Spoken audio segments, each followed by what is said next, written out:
Okay, so when the vehicle splashes down, we will have already had helicopters in the air that actually take off and land on the anchorage. The helicopters are going to be filming things like the forward bay cover coming off, the parachute deploy, and they'll go look for the forward bay cover that came off. And they'll also tell some of the guys in the small boats where to go get the parachutes to, because we can recover the parachutes. If we recover them in time, we can actually reuse them. So that's happening right about as we descend and land. And after we land, there's Navy guys go out in two kinds of boats. There's a bigger boat and a small boat, and they basically attach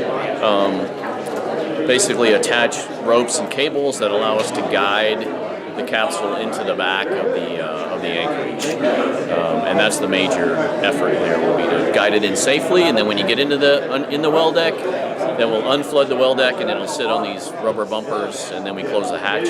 We'll get it. The ship will come back in a few days. We have about a day at the pier where we unload it and we do some operations prior to putting it in the canister. We put it in a canister, put it on the truck, and then ship it across the country. And so it's going to be driven back. Yeah. So that every state has its own rules about when you can drive and whether you need police escort. So it takes us, I think, 14 days to get back here.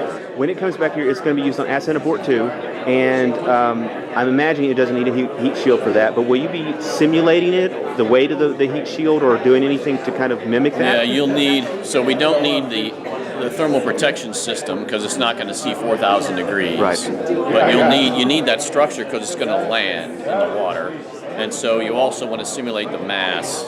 So we'll basically, on the heat shield, after we get it back, we'll work a system that will allow us to simulate that. But we don't need this AV code itself in that flight.